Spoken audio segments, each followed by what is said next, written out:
வெள்ளிக்கொம்பன் விநாயகனது பேரருட் கருணையினாலே வாழ்க்கையிலே அனைத்து நலமும் வளமும் பெருகட்டும். வெளிநாட்டில் ஒரு ஆராய்ச்சி செய்தாங்க கல்வித்துறையில். ஒரு 3 வருடம் இருக்கக்கூடிய குழந்தை ஒரு கடினமான ஒரு மொழியை இயல்பாக கற்றுவிடுகிறது. வெறும் ஒரு 3 வயசு இருக்கக்கூடிய குழந்தை. எனினும் ஒரு 35 வயது ஆகிவிட்ட பிறகு ஒரு முனைவர் பட்டம் பெற்றவரால் அந்த புது மொழியாக அதை கற்கும் பொழுது பல்வகை சிடர்கள் வருகிறது. என்ன அப்படின்னு பார்க்கும்போது குழந்தை அதை கற்றுக்கொள்வதாக கருதுவதில்லை. அது ஒரு டே டு டே ஆக்டிவிட்டியில் அது ஒன்றுப்பா அப்படின்னு நினைக்கும் பொழுது அந்த சப்ஜெக்டோ அல்லது அந்த ஒரு ஞானமோ இயல்பாக வந்து விடுகிறது. எனினும் ஒரு செயலை நாம் கற்றுக்கொள்கிறோம் என்ற அதை ஒரு ரிஜிட்னஸோடு அப்ரோச் பண்ணும்போது ஒரு விஷயத்தில் நமக்கு ஆளுமை கிடைப்பதில்லை. அப்போது இந்த ஆய்வை பற்றி படித்த பொழுது தான் எனக்கு தோன்றியது, ஆமாம், ஜோதிடம் கூட அப்படித்தானே, ஒரு இயல்பாக இருக்கும்பொழுது தன்னால் வந்துடுது. கதை மாதிரி பேசினா தான் அது பிடிபடும். அதில் காலப்புருஷ தத்துவம் என்கின்றோம். வானம் 360 டிகிரி, அதை 12ஆல் வகுக்கிறோம், ஒவ்வொன்றும் 30 டிகிரி. அதில் முதல்ல வரக்கூடியது மேஷராசி. மேஷராசி என்பது நெருப்பு ராசி. நெருப்பு ராசி ஆட்டோட சிம்பிள். அதில் முதல்ல 13.2 டிகிரி என்பது அஸ்வினி நட்சத்திரம். அதற்கு பிறகு இப்போ கேதுவால் ஆளப்படக்கூடிய நட்சத்திரம். அடுத்த 13.2 டிகிரி என்பது அபபரணி நட்சத்திரம், சுக்கிரனின் நட்சத்திரம். அப்புறமா இருக்கவே இருக்காரு. இவங்க 2 பேரும் இடம் கொடுத்ததுக்கு பிறகு ஒரே ஒரு கிருத்திகையின் ஒரு பாதம் இருக்கிறது. இந்த 13.2 4ஆல் வகுக்கலாம். 4 பாதம்: தர்மம், அர்த்தம், காமம், மோட்சம். இதில் இந்த துவக்கம் என்று சொல்லக்கூடியது லக்னத்திலே நமக்கு இங்கே மேஷத்திலே உச்சம் பெறக்கூடியது சூரியன். சூரியன் ஒரு வெப்பம் தரக்கூடிய ஒரு ராஜ கிரகம். ராஜா நல்லா இருந்துட்டா அப்புறம் கதையில் எல்லாமே நல்லா இருக்கும். சூரியன் நல்லா இருந்துட்டாலே லைஃப்பில் மற்றதெல்லாம் சரி கட்டிடுது. அதுவும் மேஷத்தில் இருக்கக்கூடிய சூரியனுக்கு தத்த ஆதித்யன் அப்படின்னு பேர். கேட்கறதெல்லாம் கொடுக்கக்கூடிய ஆதித்யன். இந்த மேஷத்தோட வீட்டில் சனீஸ்வரர் நீச்சமாகிறார். அப்போ மேஷ லக்னமாக இருந்தால் அவனுக்கு என்ன ப்ராப்ளம் இருக்கும்? அவனுடைய கலீக்ஸ் அல்லது ஆஃபீஸில் ஒர்க் பண்ணக்கூடிய அவனுக்கு கீழ் லெவலில் இருக்கிறவங்க ஹிரார்க்கியில் எடுத்து அந்த ஒர்க்கை எடுத்து செய்கிறதுக்கு அவ்வளோ உதவிகரமாக இருக்கலாம். அப்போ மேஷத்தோட லக்னத்தில் இருக்கிறவனுக்கு என்ன இருக்கும்? இயல்பாகவே அவனுக்குள்ள ஒரு ஆளுமைத்தன்மை நிறைந்திருக்கக்கூடிய ஒரு விஷயம் இருக்கும். ஏன்னா சூரியன் இல்லையா? சூரியன் என்று சொன்னாலே ஒரு ஆளுமைத்தன்மை, லீடர்ஷிப் கேப்பபிலிட்டி எல்லாம் இருக்கும். அப்போது இந்த மேஷத்துக்கு பாதகாதிபதின்றவன் 11ஆம் இடம். அப்போ இவனுக்கு எது இவனோட லைஃப்பில் ஒரு ப்ராப்ளத்தை கொண்டு வரும்? வாழ்க்கையில் ப்ராஃபிட்னு தேடிக்கிட்டே இருக்கக்கூடிய தேடல்லையே வாழ்க்கை முடிஞ்சிடும். அப்போது இந்த மேஷத்துக்குரியவன் லக்னமாக இருந்துச்சுன்னா, லக்னம் என்பது ராசி என்பது நம்ம எண்ணத்தை குறிக்கக்கூடியது. லக்னம் என்பது தான் உண்மையான நிலையை குறிக்கக்கூடியது. உதாரணமாக மேஷ லக்னம், லக்னாதிபதி லக்னத்திலேயே இருந்துட்டான் அப்படின்னு சொன்னால் செவ்வாய்னா நிலத்தை குறிக்கும். செவ்வாய் என்றால் இது பெண் ஜாதகம், லக்னத்தில் செவ்வாய் இருக்குது. அந்த பெண்ணுக்கு கணவர் மேலே ஒரு ஈடுபாடு இருக்கும், முருகன் மேலே ஒரு பக்தி இருக்கும், நிலத்தின் மீது ஒரு ஈடுபாடு இருக்கும், வண்டி வாகனத்தின் மீது ஒரு அன்பு இருக்கும், அண்ணன் மீது ஒரு அன்பு இருக்கும், சிகப்பு நிறத்தின் மீது ஒரு அன்பு, ஒரு எண்ணங்கள் இருக்கலாம். அப்போது இங்கே எப்போவுமே அடுத்தா எது காரகம் என்று சொன்னாலே நாம் செவ்வாய் ஒரு நெருப்புத்தன்மை, ஒரு படைப்பை உருவாக்குவது செவ்வாய். உடல் ஒரு நெருப்பு இருக்கும் பொழுது, ஒரு சூடு இருக்கும்போது இயங்குது. ஆனால் 8ஆம் இடத்திற்குரிய காரகத்துவம் என்ன அப்படின்னா, லக்னத்தில் நம்ம சூரியனை சொல்கிறோம். காரணம் என்னன்னா, சூரியன் ஒரு வெப்பம், ஒரு ஆன்மா தேவைப்படுகிறது. இதை 8ஆம் இடத்திற்குரியவன் யார் என்று சொன்னால் சனீஸ்வரன். குளுமை, உடல் குளுமையை வந்துவிட்டால் 8ஆம் இடம் என்று தன் வேலையை அது செய்து விடுகிறது. மனிதன் தனது இந்த சரீரத்தை விட்டு கிளம்புகிறான். இதே சூரியன் 8ல் இருந்தால் பல்வேறு சிக்கல்கள். இதே இந்த செவ்வாய் என்பது ஒரு வேகத்தை குறிக்கிறது, சற்று கள்ளத்தனத்தையும் குறிக்கிறது, ஒரு கிளவர்லி ஆட்டிடியூடை குறிக்கிறது. ஆனால் இது எங்கே நமக்கு கிளவர்லி ஆட்டிடியூடு சரி வர்றதில்லை. 2ஆம் இடம் என்பது குடும்பஸ்தானம், வாக்குஸ்தானம். 2ஆம் இடத்துல செவ்வாய் இருந்து ஒரு வேகமாக பேசிக்கிட்டா பிரச்சனை வந்துடுமே அப்படின்றதுனால அது ஒரு தோஷம் அப்படின்றான். அதுக்குன்னு அது ஒரு தவறு கிடையாது. லக்னத்திலிருந்து 2ஆம் இடத்திலே செவ்வாய் இருப்பது, 4ஆம் இடத்திலே செவ்வாய் 2, 4. உதாரணமாக மேஷ லக்னம்னா 2ன்னா இங்கே ரிஷபத்துலேயோ 4 கடகத்துலேயோ இருந்தால் செவ்வாய் தோஷம்னு சொன்னாலும் அங்கே செவ்வாய் நீச்சமாகி விடுகிறார். அது தோஷம்னு எடுத்துக்க தேவையில்லை. ஆனால் தோஷம்னு ஜோதிடர்கள் சொல்லுவோம். பரிகார செவ்வாய் அப்படின்னும் 7ஆம் இடத்தில் இருந்தாலும், ஏன்னா ரிலேஷன்ஷிப்பில் ஒரு வேகம் இருந்தால் அதை எப்படி போய் சக்ஸஸ் பண்ண முடியும். 8ஆம் இடத்திலே செவ்வாய் இருந்தாலும், அல்லது நாம் சொல்லக்கூடிய 12ஆம் இடம் அயன சயன போகஸ்தானம் அங்கே செவ்வாய் இருந்தாலும் இதெல்லாம் ஒரு தோஷமாக கற்பிக்கப்படுகிறது. ஆனால் பொதுவாகவே செவ்வாய் தோஷம் எங்கே ரொம்ப கடுமையாக வேலை செய்யும் அப்படின்னா, அது கும்பத்தில் நமக்கு ராகுவோட நட்சத்திரத்தில் செவ்வாய் அமர்ந்து அது சனீஸ்வரர் பார்த்துட்டார்னா சற்று கடுமைதான். ஆனால் சனி செவ்வாய் பார்த்து விட்டால் சில இடங்களிலே வட இந்தியாவிலே செவ்வாய் தோஷத்தின் தன்மை குறையுமா? உண்மையில் அப்படி சொன்னாலும் சனீஸ்வரரும் செவ்வாயும் ஒருவரை ஒருவர் பார்த்து கொள்ளும் பொழுது உலகிலே மட்டுமல்ல உடல் நலனிலும் கவனம் தேவை. ஏனென்று சொன்னால் எலும்பு சார்ந்தவை, வண்டி வாகனங்கள் சார்ந்தவை, நிலம் சார்ந்தவை ஒரு வலி வேதனையை தருவதற்கு வாய்ப்பு ஜாஸ்தி. எனவே கவனங்கள் கட்டாயம் தேவை. தற்பொழுது கூட கிரக நிலையிலே நமக்கு குருவும் சுக்கிரனும் மிதுனம் என்று சொல்லக்கூடிய காற்று ராசியிலே இணைந்திருக்கிறார்கள். குருன்னா நிறைய பணம், கோடிக்கணக்கில் பணம் குரு.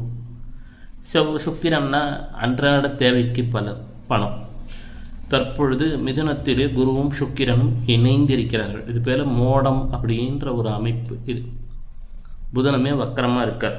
இன்றைக்கி நம்ம பேசிகிட்டு இருக்கும்போது இப்போ அவிட்ட நட்சத்திரம் ஓடிட்டுருக்கு. அவிட்டம்னா உடுக்கைன்னு அர்த்தம். மகரத்தில் இருக்கும், எண்டிங் ஃபேஸில் இருக்கும். அவிட்ட நட்சத்திரம் என்று சொல்லிவிட்டாலே செவ்வாயின் நட்சத்திரம். செவ்வாய் மட்டும்தான் தன் நட்சத்திரத்தில் தானே உச்சம் பெறும். இப்போ புதன் பார்த்திங்கன்னா ரேவதி நட்சத்திரத்தில் புதன் போய் நீச்சம் பெறும் மீனத்தில். அப்போது என்ன அப்படின்னா, இத்தனைக்கும் அது மகரம்ன்றது சனீஸ்வரருடைய வீடு. அங்கே நம்ம புதனை செவ்வாய்க்கு அவ்வளோ ஃப்ரெண்டு கிடையாது. இருந்தாலும் சனீஸ்வரர் வீட்டிலே செவ்வாய் உச்சம் பெறுவார். தற்பொழுது உள்ள சூழலில் மீனத்தில் இருக்கிற சனீஸ்வரர் வக்கிரமாக இருக்கிறார். செவ்வாய் 7ஆம் பார்வையாக பார்த்து கொண்டிருக்கிறார். என்றாலும் பெரிய அளவில் ஒரு பாதிப்புகள் தெரிய துவங்கியிருக்கு உலகத்தில்னு சொன்னாலும், கரன்சி, டேரிஃபு, இந்த மதிப்புகளில் ஃபாரெக்ஸு, தங்கத்தில் இதிலெல்லாம் தெரிய துவங்கியிருக்குன்னு சொன்னாலும் அவ்வளவாக அதன் தன்மைகள் இன்னும் நமக்கு புலப்படவில்லை. அக்டோபர் நவம்பரில் புதன் வக்கர நிவர்த்தி ஆகியிருக்கும். அதே காலத்தில் சனீஸ்வரரும் வக்கர நிவர்த்தி ஆகியிருப்பார். செவ்வாய் சற்று நகர்ந்து வருவார். நகர்ந்து வந்து தனுசின் வீட்டில் அமர்ந்து அங்கே இருந்து நமக்கு 4ஆம் பார்வையாக சனீஸ்வரரை பார்ப்பார். உலகம் சற்று கவனமாக இருக்க வேண்டியது பொருளாதார நிலைகளிலே. காரணம், சனீஸ்வரர் 10ஆம் பார்வையாக பார்ப்பார். சனீஸ்வரரின் 10ஆம் பார்வை செவ்வாய் மேல் விழும் காலத்திலே செவ்வாயின் 4ஆம் பார்வை சனீஸ்வரர் மேல் விழும். இது ஒரு அவ்வளவு சிறப்பான அமைப்புன்னு சொல்ல முடியாது. மேலும் குருவானவர், குரு என்று சொல்லக்கூடியவர் எங்கே வருவார்?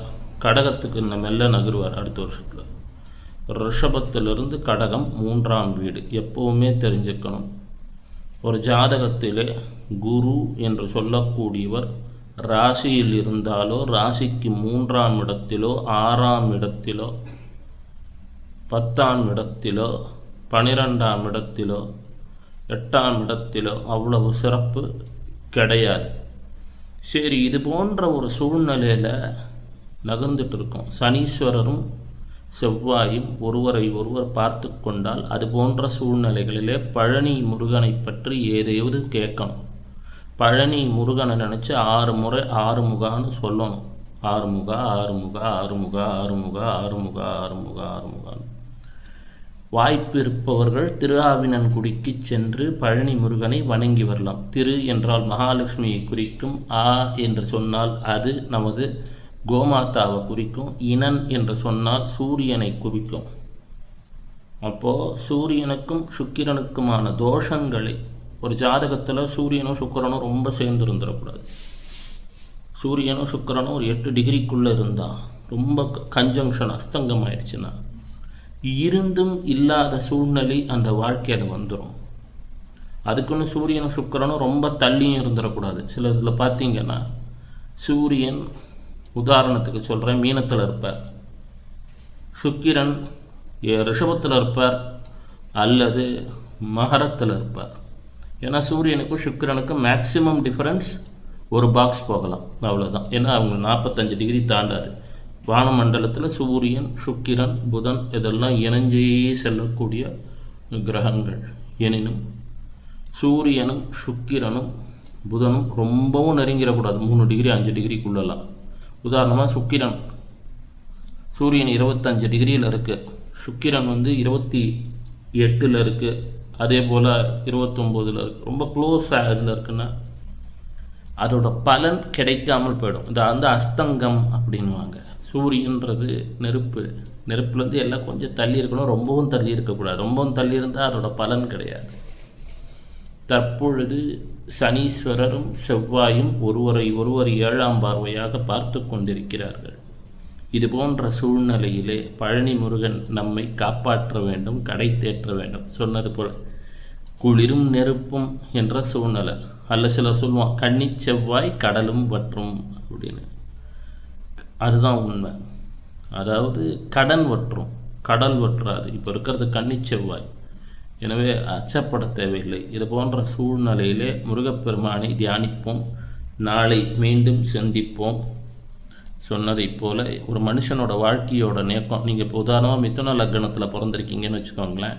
மிதுன லக்னத்துலேருந்து கிளாக் வைஸாக கால்குலேட் பண்ணால் மேஷம் 11ன்னு வரும். உங்கள் வாழ்க்கையில் நீங்கள் எதை முழுமையாக கருதுவீங்க? ஒரு பெரிய ஆர்கனைசேஷனில் இருக்கணும், நிறைய லாபம் வரணும், இதெல்லாம். ஏன்னா 11ஆம் இடம் என்பது லாபஸ்தானம். உதாரணமாக நீங்கள் துலா ராசியாக இருக்கீங்கன்னா துலா ராசியிலேருந்து மேஷராசி 7ஆம் இடம். நீங்கள் லைஃப்பில் ரொம்ப இம்பார்ட்டன்ஸ் கொடுக்கறது உங்கள் பார்ட்னர்ஷிப்புக்கு, உங்கள் உறவுகள், மனைவி, அது மாதிரி. ஏன்னா 7ஆம் இடம் கலஸ்தரஸ்தானம். நீங்கள் தனுசு ராசியாக இருக்கீங்கன்னு வச்சுக்கோங்களேன், 5ஆம் இடம். உங்கள் ஃபோக்கஸ் எதில் போகும்னா அறிந்தோ அறியாமலோ அந்த மேஷராசி இதான விஷயத்தை நீங்கள் ஃபுல்ஃபில் பண்ணால் தான் உங்களுக்கு வாழ்க்கையில் ஜெயிச்சிட்டோன்னு தோணும். அப்போது மகர ராசி 4ஆம் இடம் மேஷராசின்னு வரும். அங்கேருந்து கால்குலேட் பண்ணால் அப்போ மகர லக்னம்னு வச்சுக்கோங்களேன். உங்களுக்கு எங்கே ஃபுல்ஃபில்மெண்ட் கிடைக்கும்னா நம்ம ஒரு வீடு கட்டி எல்லாம் நல்லபடியாக நம்ம அம்மாவை பார்த்துக்கிட்டு. ஏன்னா 4ஆம் இடம் அம்மா, 4ஆம் இடம் வீடு, 4ஆம் இடம் வாகனம், இதிலெல்லாம் ஓரளவுக்கு நம்ம ஒரு நல்ல நிலைமைக்கு வரணும் அப்படின்னு தோணும். இதே கும்பம்னா உங்களுக்கு மேஷம் 3ஆம் இடம், இளைய சகோதரர்கள் மேலே சகோதரிகள் மேலே ஒரு அன்பு இருக்கும். 3ஆம் இடம் கம்யூனிகேஷன், நல்லபடியாக பேசணும் அப்படின்ட்டு வருகிறோம். ஒரு நல்ல ஒரு ஷார்ட் டேர்ம் ட்ராவல்லாம் பண்ணணும்லாம் தோணும். இதிலெல்லாம் ஒரு முழுமையை தேடுவீங்க. யார் எந்த லக்கணமோ அதுலேருந்து மேஷம் என்ன வீடுன்னு கால்குலேட் பண்ணால் அதிலிருந்து தான் நமக்கு ஒரு ஃபுல்ஃபில்மெண்ட் கிடைக்கும். காரணம், மேஷம் என்பது காலபுருஷ தத்துவத்தின் துவக்கம். நாம் எங்கே இருந்தாலும் சரி நம்மை அங்கே ஒரு தேடுதலை தந்துவிடும். கடக லக்னக்காரங்களுக்கு என்ன ஆகும், திருப்பி அவங்களும் அங்கே தான் போய் நிற்பாங்க. எங்கே நிற்பாங்க அப்படின்னா அதே மேஷம் 10ஆம் வீடு. கெரியரில் ஒரு ஃபுல்ஃபில்மெண்ட்டை தரணும், நம்ம கெரியரில் நம்மளை நாமளே முழுசாக நிரூபிச்சுக்கணும் அப்படின்றதுலெல்லாம் ஒரு தேடல் ஓடிட்டுருக்கோம் கடக லக்னத்துக்கு. இதே சிம்ம லக்னத்துக்கு அப்பா அம்மாவோட ஒரு அப்பா மேலே ஒரு அன்பு இருக்கும். குருவை ஒரு போனோன்னா 9th இல்லையா, சிம்மத்துலேருந்து கால்குலேட் பண்ணால் மேஷம் லக்னம் 9th. அதாவது ஒரு ஃபுல்ஃபில்மெண்ட், ஒரு நிறைவுத்தன்மையை ஒருவன் மேஷத்திலே தான் உணர்வான். அந்த வீட்டிலே ஒரு வேகத்தை உணர்வான். அதிலே ஒரு அறிந்தோ அறியாமலே நம்மை ஈர்க்க துவங்கும். அதில் சாதித்து விட்டால்தான் நம் வாழ்க்கையிலே ஏதோ ஒரு துவக்கத்தை கொண்டு வந்திருக்கிறோம் என்ற உணர்வெல்லாம் நம்முள் எப்பொழுதும் இருக்கும். காரணம், காலபுருஷ தத்துவத்தின் முதல் வீடு மேஷம். We find our fulfillment in the house of Aries. சிவசிவா. நாளை பேசுவோம்.